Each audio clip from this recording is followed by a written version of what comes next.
The movie begins with a hardened U.S. Marine, Mike, saying goodbye to a young woman at the airport. He boards a helicopter for his next mission. In the next scene, Mike and his spotter, Tommy, are positioned on a cliff overlooking a desert, waiting for their target. Tommy is talkative by nature, while Mike remains serious and focused. They spot a group of people on foot approaching from one side and armed vehicles from the other. Their target, a 65-year-old terrorist named Saeed Asif, appears to be part of the gathering. However, they soon realize the group is attending a wedding, and the target might be the groom's father. Complications arise when the bride and groom block the target. Mike is ordered to shoot the groom to get a clear shot at Saeed, but refuses to kill an innocent man. Instead, he lies to his command, claiming he lost the target.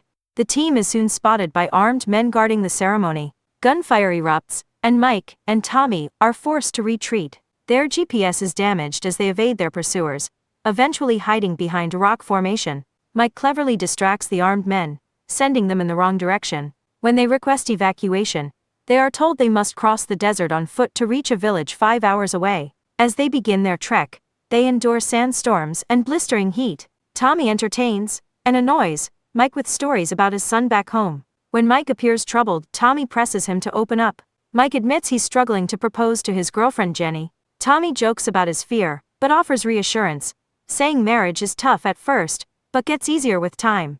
While walking, a warning sign about landmines blows past them.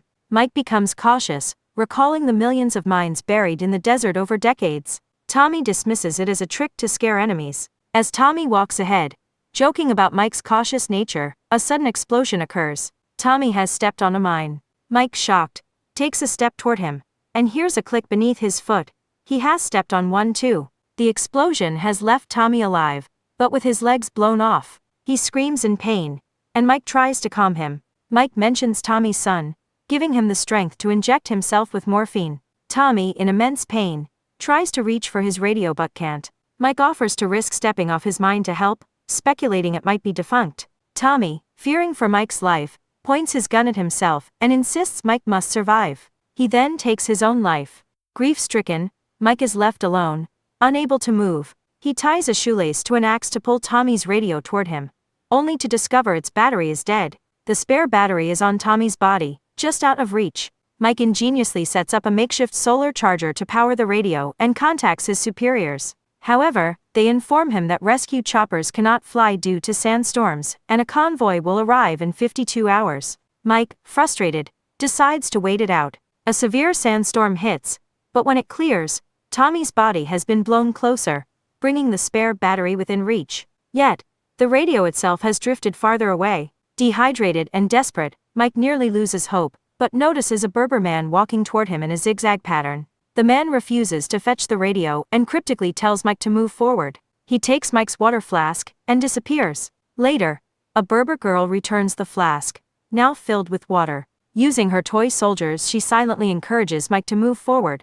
but he scares her off in frustration. As night falls, Mike fights off wild animals drawn to Tommy's body, eventually using explosions from nearby mines to scare them away. The next morning, the Berber man returns, advising Mike once again to step off the mine. He reveals he walks in a zigzag because it's safer, not because he knows where the mines are. This time, he retrieves the radio for Mike before leaving.